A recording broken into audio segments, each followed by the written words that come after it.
Hey, Hebron Ben Bilal coming back at you with another edition of this Boomer's Logic. Hey man, if you haven't already, before we get in this, if you haven't already, go to the channel, like, subscribe, hit the bell for notification. Hebron Ben Bilal, Boomer's Logic. Thumbs up, like, you already know, I do have to tell you this all the time. But anyway, I wanted to go back over this genealogy thing before I showed you a summary of the whole controversial anti-Semitic thing that they have going on, right? Now, I wanted to touch on it again, briefly summarize it, go over it really briefly, really quickly, just to get, more of the nuances in so you can have a clear, concise understanding that you can simply Google. It's as simple as Googling, and you will find out all this same information that I've learned over the years in regard to this. So, we talked about earlier, we talked about the three sons of Noah, Shem, Japheth, and Ham, right? So, first, it must be understood that with Shem, they would have been the Mongolian. These would be the three races, right? Let's get that understood. There's only three races. Now, when people say there's a such thing as the Jewish race, there's no such thing as a Jewish race. There is a Jewish tribe or a Judean tribe, and we'll get into that. Now, if I get enough likes, I will give you a complete and total breakdown of the individual, the individual, the tribes, the civil war that occurred in Israel, and how we ended up with the tribe of Judea, right? So no one knows exactly who are the 10 lost tribes. No one actually knows, but it will be revealed in time. But I believe that it's important for me to just summarize or go back and make sure that you guys know. Okay, understanding that these are the three sons of Noah, right? Shem would have been the founder of the, let's say, the Mongolian or Asian culture. Let's just say the Asian culture. He would be the father of this, the Semitic. You see the Semitic culture in a lot of places in Africa. You see it in the Middle Eastern areas, and you see it up in southeastern Asia and all those particular areas. That's where that would have spread. Japheth would have been the father of the European continents. So Russia, Italy, Germany, Europe, all those places. Spain, he would have been the founder of this. This is why you have the Ashkenaz who identify, and you heard the rabbi say it, that they're Ashkenaz. This would be them. They are German Jews. They're what are known as German Jews. So they're Ashkenaz, right? Ham would have settled Africa. So I'm making sure that I summarize and go back before we go forward, and I show you the whole controversial thing in regard to the whole Semitic, blah, blah, blah, right? So this would have been the three races: the African, or the Ethiopian, or the Cushite. Japheth would have been the European continents, or the Isles of the Gentiles. Remember, you can find all this here. This is not anything I'm making up. It's right here. Look in your Bible, because I keep telling you this is a history book.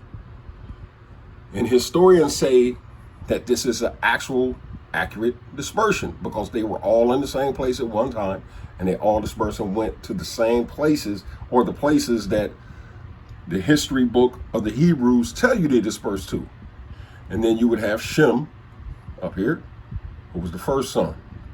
So all throughout the Middle East, all up into Asia, all those places will be where Shem and his descendants would have settled. Now, the thing is, in order to understand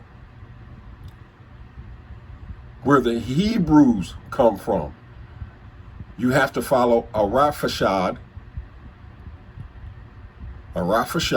down to Shelah, the Eber, Peleg, Renu, Segal, Nahor, to Terah. See, this is how bloodlines are established, right? This is how nations are established, or nationalities are established. Because it went in order, this order. Boom, boom, boom. It didn't go to Shem's son, Elam, or Shur, or Lud, or Aram. It didn't do that. It went through this bloodline. To here, to here, to here, to here, down to here. Now, this is the most important part right here. And I want to get a real nice close up here. Because remember, this is where you have the Ashkenaz over here. You see what I'm saying? They're here. They have nothing to do with this at all, period. And when you get to Tahor, or Terah, excuse me, he had sons. He had Haran, he had Nahor, right? But here's the thing. Neither one of them would have been included in the Israelite bloodline. The Israelite bloodline starts here.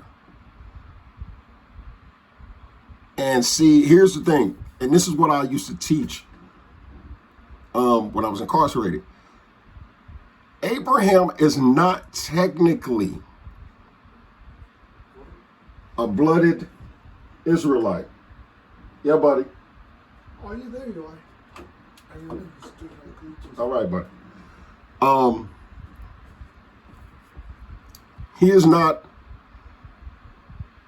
an Israelite, a Hebrew Israelite by blood. He would not have been. And, you know, a lot of Israelites would kind of look and say, but we have to understand that the bloodline did not technically start. The blessing fell to him. The bloodline would have started with him and Sarah down to Isaac. So this is where the bloodline officially starts, right? So this is where you see the starting of Israel. Abram would be our grand patriarch. This would be the one that we look to. Father Abraham, you hear it all the time, right? So it starts here. Once again, here's the Ashkenazis. They're all the way over here, doing some stuff with the Ashkenazis over here. They're not over here. They have nothing to do with this. Now, I'm going to continue this lesson, but I'm trying to get you to understand exactly where Israel is, step by step, because this is where it all started, right here. Just say, for instance, the Kennedys, right?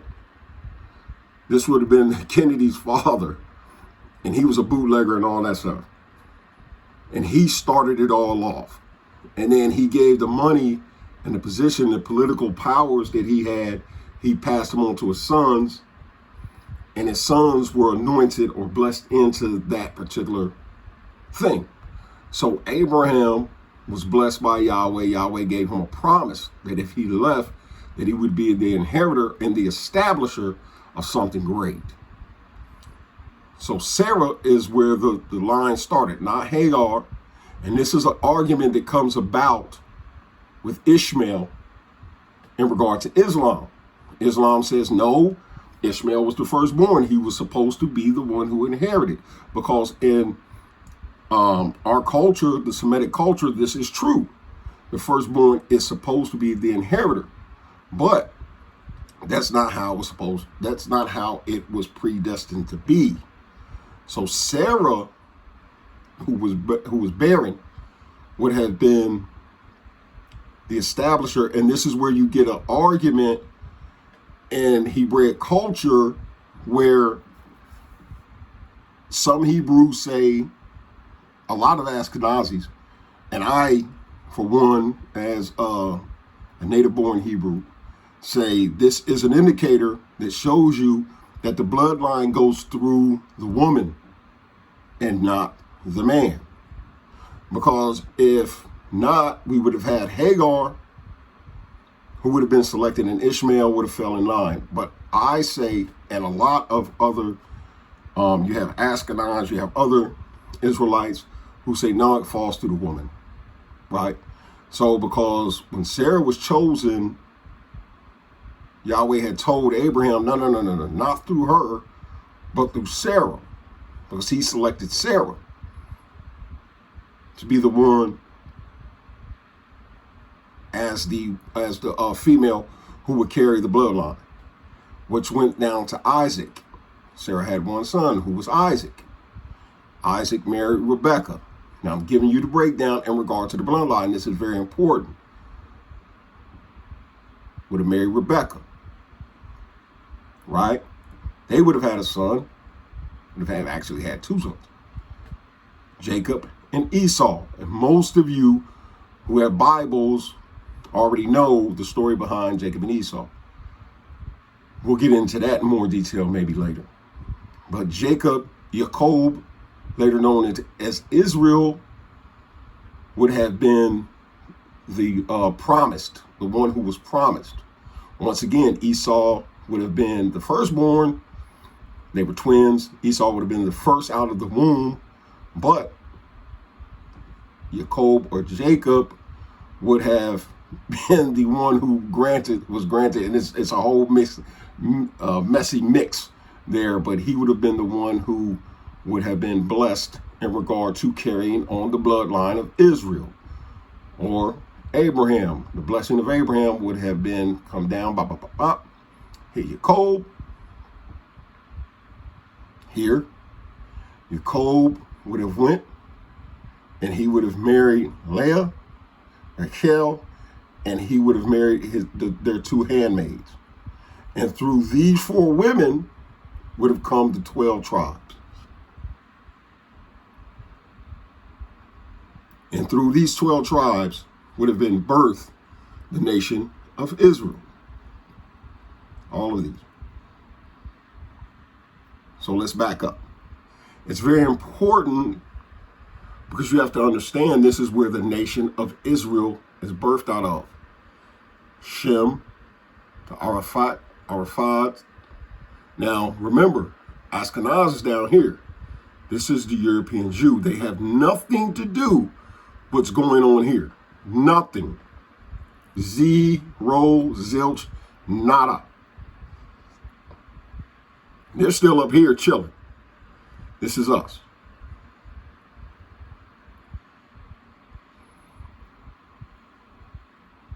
Boom. To the 12 tribes. And this is where you would have had Moses birthed out of. This is the line, Levi, that the priest was talking about, that they found the brothers in Africa who had the Y chromosome, because the priest could only come through this line. Judah or Yehuda is the tribe that everybody is squabbling about right now, especially the Jewish, because they can only connect themselves to this one group. And there's a reason why they can only connect themselves to this one group. And this is a lesson for another time. I'm just wetting your palate. Just making sure that we got you up to date, right? So, everybody up to speed? Is everybody up to speed, right?